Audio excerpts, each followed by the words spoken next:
Olá, mentes curiosas e inquietas, sejam muito bem-vindos a mais um episódio do nosso podcast. O seu espaço de reflexão profunda onde desvendamos os mistérios da mente humana e as engrenagens invisíveis que movem a nossa sociedade.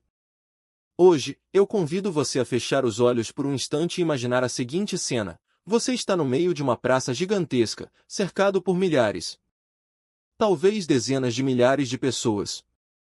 Pode ser um grande protesto político, a celebração de uma vitória esportiva épica, ou até mesmo um show de música arrebatador. De repente, você percebe que o seu coração bate no mesmo compasso que o da pessoa ao seu lado.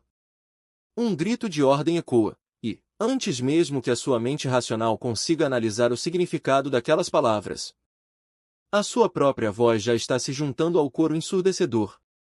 Você já não é mais você mesmo, seus medos, suas inibições, sua ética pessoal e seu senso de responsabilidade parecem ter evaporado no ar. Você foi engolido, absorvido e transformado. Você, meu caro ouvinte, tornou-se parte da multidão. É exatamente sobre essa metamorfose aterrorizante, ao mesmo tempo, fascinante que vamos falar hoje.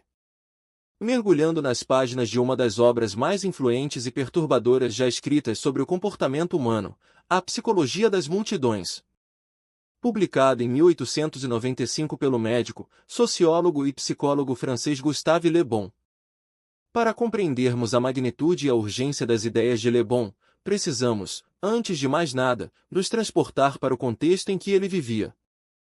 Pois ele observou de perto que a humanidade estava atravessando um daqueles raros e cruciais momentos de transição na história. Ele percebeu que as velhas crenças, os pilares religiosos e as estruturas monárquicas que sustentaram a civilização europeia durante séculos estavam ruindo, desmoronando sob o peso das revoluções e das novas ideias.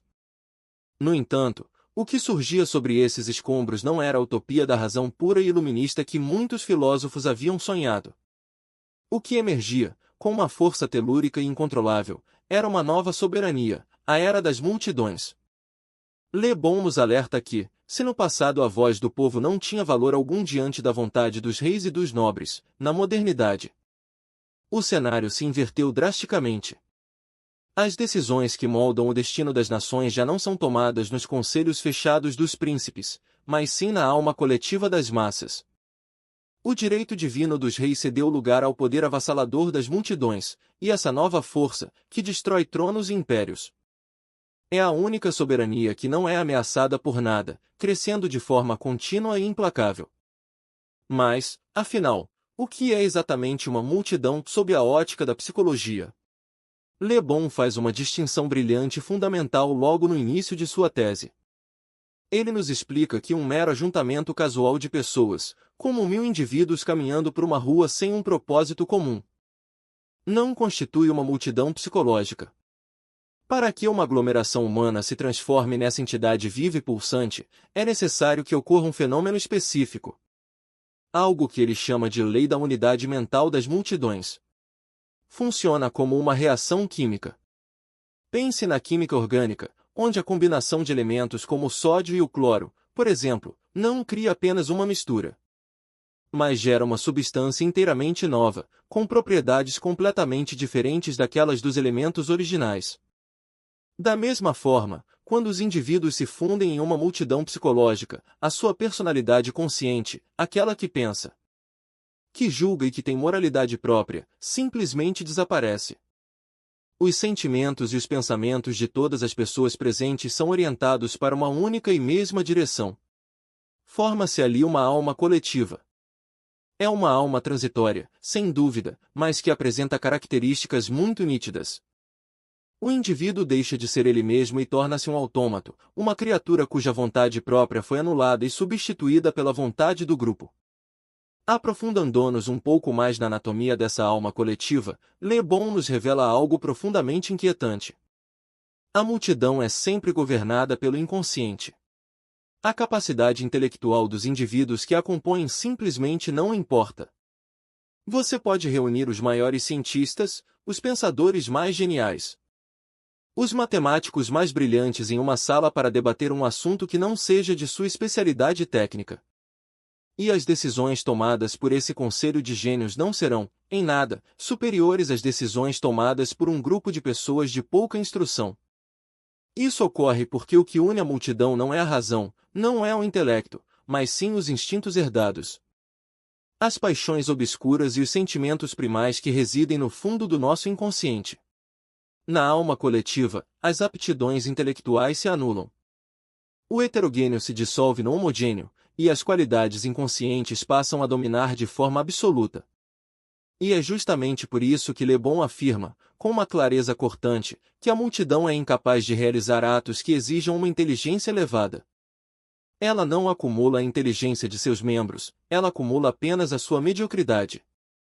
Entender os motivos que levam o indivíduo a sofrer essa transformação radical é um dos pontos altos da teoria de Le Bon. Ele elenca 3 causas principais para essa mudança de estado.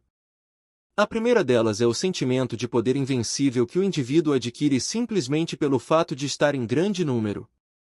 Esse poder o encoraja a ceder aos seus instintos mais primitivos, instintos que, estando sozinho, ele seria obrigado a reprimir pelo medo da punição ou do julgamento social. Na multidão, o indivíduo torna-se anônimo e, consequentemente, irresponsável. O sentimento de responsabilidade, que é o grande freio moral do ser humano civilizado, desaparece completamente. A segunda causa é o contágio mental. Na multidão, todo sentimento e todo ato são altamente contagiosos.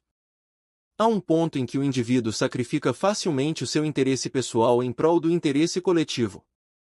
É um fenômeno que se assemelha ao espalhamento de um vírus. E a terceira causa, que é a mais importante e que explica as 2 anteriores, é a sugestibilidade. Le Bon compara o estado do indivíduo na multidão ao estado de uma pessoa hipnotizada. A atividade cerebral é paralisada. O indivíduo torna-se escravo das atividades inconscientes do seu cérebro, que o hipnotizador, ou, no caso, o líder da multidão, pode manipular à vontade. A personalidade consciente desvanece, o discernimento evapora e todos os sentimentos são direcionados por aquele que exerce a sugestão. Como diz Le Bon, pelo simples fato de fazer parte de uma multidão, o homem desce vários degraus na escada da civilização. Isolado, ele pode ser um indivíduo culto, na multidão, ele é um bárbaro, uma criatura guiada puramente pelo instinto. Seguindo essa linha de raciocínio, deparamo-nos com as características comportamentais mais marcantes dessa entidade coletiva. A multidão é impulsiva, instável e incrivelmente irritável. Como um barco à deriva, sem leme, ela é levada por todos os ventos das excitações externas. Ela não consegue pensar a longo prazo, não planeja, não admite obstáculos entre o seu desejo e a realização desse desejo. Num momento, a multidão pode ser um monstro sanguinário e cruel, capaz das piores atrocidades, e, no instante seguinte, movida por uma nova sugestão, pode transformar-se em um grupo de heróis e mártires, prontos a sacrificar a própria vida por um ideal. Le Bon nos lembra de episódios históricos perturbadores, como os massacres na prisão da Bastilha durante a Revolução Francesa. Homens que, no seu cotidiano, eram pacatos artesãos ou pais de família, sob o contágio e a sugestão da massa, transformaram-se em carrascos implacáveis, mutilando e decapitando inocentes com a convicção absoluta de que estavam prestando um serviço patriótico e glorioso à nação. Ao mesmo tempo, é essa mesma força irracional, essa mesma capacidade de sacrifício inconsciente, que moveu exércitos inteiros durante as cruzadas, onde milhares marcharam para a morte certa no Oriente, ou que fez com que os soldados de Napoleão lutassem com uma bravura quase sobre-humana, sem sequer compreenderem as implicações políticas das batalhas que travavam. A moralidade da multidão, portanto, não pode ser medida pelos padrões normais. Ela pode ser infinitamente pior, mas também infinitamente mais heroica e abnegada do que a de um indivíduo isolado. Um aspecto igualmente fascinante e sombrio abordado por Le Bon é a completa ausência de senso crítico e a credulidade extrema das massas. A multidão não pensa através da lógica, mas sim através de imagens. Uma imagem evocada em sua mente gera imediatamente uma série de outras imagens, sem qualquer conexão lógica ou racional entre elas, fundindo o que é real com o que é pura imaginação. A multidão não sabe distinguir o subjetivo do objetivo. É por isso que as lendas, os mitos e as ilusões têm um poder tão devastador sobre a história humana. Le Bon nos traz o curioso exemplo da fragata La Belle Poule, que procurava por um navio perdido no mar. Quando o marinheiro, exausto e sugestionado pela tensão, viu alguns galhos flutuando e gritou ser o navio naufragado com sobreviventes acenando. Imediatamente toda a tripulação, desde os marinheiros mais simples até os oficiais mais graduados, passou a enxergar exatamente a mesma cena irreal. Uma alucinação coletiva tomou conta de todos, até que se aproximassem o suficiente para perceberem que eram apenas troncos de árvores. Essa incapacidade de ver a realidade como ela é faz com que o testemunho de uma multidão seja, paradoxalmente, a pior das provas. Eventos históricos relatados por milhares de testemunhas são frequentemente os mais distorcidos. A verdade nua e crua não interessa à multidão, ela prefere a ilusão que a conforta ou a lenda que a exalta. E é por isso que os grandes heróis da história que as multidões idolatram raramente correspondem aos homens reais que viveram. Eles são construções míticas, heróis de lendas moldados pela imaginação popular para satisfazer suas próprias necessidades emocionais. Neste oceano de emoções, ilusões e imagens caóticas, a multidão, como já dissemos, é comparável a um rebanho que não pode viver sem um pastor. E é aqui que entram os líderes das multidões. Le Bon nos mostra que a multidão instintivamente se submete àquele que possui uma vontade forte e que sabe como guiá-la. Contudo, esses líderes raramente são homens de pensamento, filósofos ou intelectuais. Eles são, na grande maioria das vezes, homens de ação, indivíduos muitas vezes desequilibrados, quase à beira da loucura. Mas que são movidos por uma fé inabalável, por uma convicção tão ardente em uma ideia que qualquer raciocínio lógico que se oponha a eles é inútil. Pense em figuras históricas que arrastaram milhões, muitas vezes para o abismo. O que lhes dava poder não era a clareza de seus argumentos, mas a força avassaladora de sua crença. Para seduzir e conduzir a multidão, o líder não usa explicações complexas, ele utiliza técnicas primitivas e extremamente eficazes, a afirmação, a repetição e o contágio. A afirmação pura e simples, desprovida de provas ou demonstrações lógicas, é o meio mais seguro de fazer uma ideia penetrar na mente da massa. E essa afirmação deve ser repetida exaustivamente, até que se grave nas profundezas do inconsciente coletivo como uma verdade absoluta. Quando a afirmação e a repetição fazem o seu trabalho, entra em ação o contágio, espalhando a ideia como uma epidemia irresistível. Porém, para que o líder aplique essas técnicas com sucesso absoluto, ele precisa possuir um atributo mágico. Uma força invisível que Le Bon chama de prestígio. O prestígio é uma espécie de fascinação que um indivíduo, uma obra ou uma ideia exerce sobre o nosso espírito. Ele paralisa a nossa capacidade crítica e nos enche de assombro e respeito. Existe o prestígio adquirido, aquele que vem com as vestimentas, os títulos, as medalhas e a posição social. Um juiz de toga e peruca emana um respeito imediato que o mesmo homem em trajes civis não conseguiria. Mas o poder verdadeiro reside no prestígio pessoal, uma aura inata que pouquíssimos indivíduos possuem. Napoleão Bonaparte é o exemplo supremo desse prestígio pessoal na visão de Le Bon. Mesmo antes de ser um imperador, quando era apenas um general recém-nomeado, a sua simples presença, o seu olhar penetrante, eram suficientes para subjugar e domar generais veteranos, rudes e indisciplinados, que antes pretendiam humilhá-lo. O prestígio é tão poderoso que beira o misticismo, fazendo com que as massas obedeçam cegamente, não pelo medo da punição, mas por uma submissão quase religiosa e magnética. No entanto, Le Bon adverte, o prestígio é efêmero e está intrinsecamente ligado ao sucesso. O herói aclamado hoje pela multidão será pisoteado amanhã se fracassar. O fracasso destrói o prestígio instantaneamente. Robespierre, que mandou milhares para a guilhotina com o apoio fervoroso das massas, perdeu o seu prestígio em uma votação parlamentar e, no dia seguinte, foi levado ao mesmo patíbulo sob as vaias e os insultos da mesma multidão que o idolatrava. O prestígio não suporta a discussão e a dúvida. Para se manter, os ídolos devem sempre manter uma certa distância do povo. Avançando em nossa reflexão sobre o domínio das massas. É imprescindível entender as ferramentas e os símbolos que os líderes utilizam para moldar essa imaginação coletiva. As palavras e as fórmulas mágicas são os gatilhos dessas imagens. Le Bon nos alerta que o poder das palavras não reside no seu significado lógico ou de dicionário, mas nas imagens fluidas e grandiosas que elas evocam na mente da multidão. Palavras como democracia, liberdade, igualdade ou socialismo possuem um sentido tão vago que precisariam de volumes inteiros para serem explicadas filosoficamente.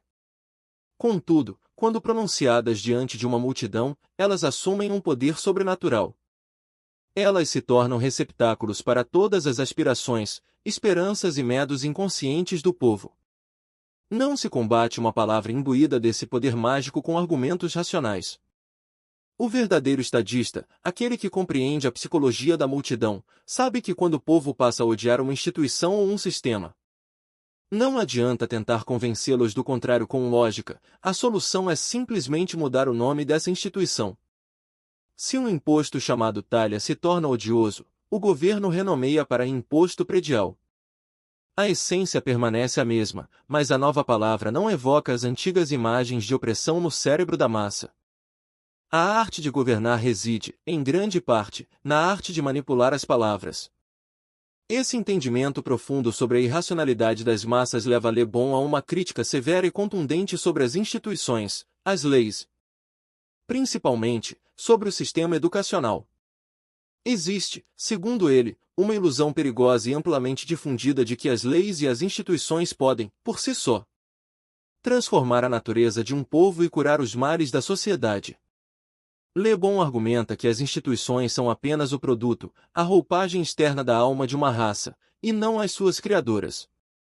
Um povo não escolhe suas instituições como escolhe a cor de uma camisa, elas são moldadas lentamente por séculos de história, tradições e predisposições psicológicas. Tentar impor um sistema democrático em um povo cuja alma é estruturada para a autoridade centralizada resultará inevitavelmente em anarquia, seguida de uma tirania ainda mais dura. A crença cega de que podemos reformar a sociedade através de decretos é um equívoco filosófico e sociológico profundo. E é nesse ponto que a crítica de Le Bon se volta ferozmente contra a educação da sua época, particularmente a educação de estilo latino, baseada na memorização mecânica e no uso exaustivo de livros didáticos. Acreditava-se, e talvez muitos ainda acreditem, que o simples acúmulo de conhecimento livresco torna os homens melhores, mais éticos e mais felizes. Le Bon, apoiado por pensadores como Herbert Spencer, demonstra que a instrução que apenas enche a memória sem treinar o julgamento, a iniciativa e o caráter é, na melhor das hipóteses, inútil e, na pior, extremamente perigosa. Esse tipo de educação cria um exército de indivíduos desconectados da realidade prática, que desprezam o trabalho manual e agrícola, almejando apenas posições garantidas na burocracia do Estado. Como o Estado não pode absorver a todos, gera-se uma vasta legião de diplomados desempregados e frustrados, prontos para aderir a qualquer revolução ou movimento anarquista, independentemente do líder ou do objetivo. A educação teórica excessiva, divorciada da experiência prática e da vida real, não eleva o indivíduo, ela o desajusta. O enfraquece e planta as sementes da revolta social. Le Bon enaltece o sistema anglo-saxão, onde a aprendizagem se dá na prática, na oficina, na mina, no campo, formando cidadãos capazes de iniciativa e de pensamento independente. Contrastando com as fábricas de burocratas e de ressentidos geradas pelo sistema educacional focado apenas em exames e repetição de cartilhas. Caminhando para o desfecho da sua magistral análise, Le Bon nos convida a observar o panorama mais amplo da história através da lente das convicções das multidões. Ele nos mostra que existem dois tipos de crenças na sociedade, as opiniões efêmeras, que mudam constantemente como as modas, e as crenças fundamentais, que duram séculos e sobre as quais se erguem as civilizações, como as crenças religiosas do passado ou as crenças democráticas do presente. Uma crença fundamental atua como uma âncora para a alma de uma raça. Ela molda as artes, as leis, os costumes e dá sentido à existência coletiva. O momento em que uma crença fundamental começa a ser discutida e questionada é o momento em que ela começa a morrer. A razão, com sua lógica implacável, destrói as ilusões que mantêm o povo unido. E, por mais absurdas que essas crenças fundamentais possam parecer aos olhos de um filósofo, como a crença medieval na bruxaria ou a aceitação de dogmas religiosos e lógicos, elas são absolutamente necessárias para a coesão social. As multidões não querem a verdade, elas necessitam de ilusões para suportar o peso da existência. Os filósofos podem destruir essas ilusões, mas são incapazes de criar novas que cativem a alma popular. Isso nos leva à visão cíclica e melancólica de Le Bon sobre o destino das civilizações. Ele traça um ciclo biológico e psicológico para os povos. No princípio, há apenas um aglomerado bárbaro de indivíduos diferentes, unidos apenas pela força de um líder. Com o passar do tempo, o convívio, os casamentos e o ambiente criam uma raça com uma alma coletiva, estabilizada por um ideal comum. Esse ideal, seja a glória de Roma, a fé cristã ou a expansão de um império, eleva a multidão, tirando-a da barbárie e levando-a a construir uma grande civilização, com suas instituições e suas artes. No entanto, quando a civilização atinge o seu ápice, o ideal que a sustentava começa a perder a sua força, diluído pelo tempo, pelo questionamento racional e pelo crescimento do egoísmo individual em detrimento do interesse coletivo. A alma da raça se desintegra. O povo perde a sua coesão, a sua unidade e a sua força vital. Os indivíduos tornam-se isolados, guiados apenas pelos seus interesses mesquinhos. O Estado tem que intervir cada vez mais para manter a ordem, cerceando as liberdades e criando uma teia asfixiante de leis e regulamentos burocráticos. A nação perde a sua capacidade de iniciativa e de resistência. E então, aquele povo que outrora foi glorioso, retorna ao seu estado original, volta a ser apenas uma multidão instável, impulsiva e sem futuro. A civilização perde sua estrutura e fica à mercê da primeira tempestade ou invasão. É o retorno à barbárie. Da barbárie à civilização perseguindo um sonho, e da civilização à decadência e à morte quando esse sonho perde o seu poder. Este é o ciclo implacável da história humana delineado por Gustave Le Bon. Meus caros ouvintes, as palavras escritas em 1895 ecoam hoje com uma atualidade que chega a dar calafrios.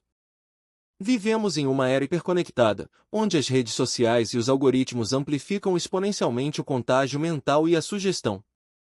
Observamos, diariamente, o poder das imagens falsas, a eficácia das palavras de ordem vazias e a ascensão de líderes que manipulam as paixões inconscientes muito mais do que apelam à razão. A Psicologia das Multidões não é apenas um livro de história ou um tratado sociológico do século XIX, é um espelho onde, muitas vezes, relutamos em nos olhar. Ele nos força a questionar a nossa própria autonomia, a solidez das nossas convicções políticas e a verdadeira natureza da nossa tão frágil democracia. Estaremos nós, envoltos na ilusão do conhecimento e do avanço tecnológico, regredindo psicologicamente ao estado de massa irracional? Será que o nosso ideal civilizatório está ruindo, cedendo lugar ao egoísmo e à fragmentação? Enquanto clamamos por salvadores e nos deixamos hipnotizar por ilusões digitais? Deixo essas perguntas ressoando na mente de cada um de vocês. Que o conhecimento das engrenagens obscuras que nos movem sirva, se não para nos salvar totalmente da força da multidão, ao menos para nos despertar do transe em alguns momentos cruciais. Agradeço imensamente por terem me acompanhado nesta jornada profunda e reflexiva pelas sombras da mente coletiva. Continuem questionando, continuem duvidando e, acima de tudo, protejam a luz da sua própria consciência. Até o nosso próximo encontro.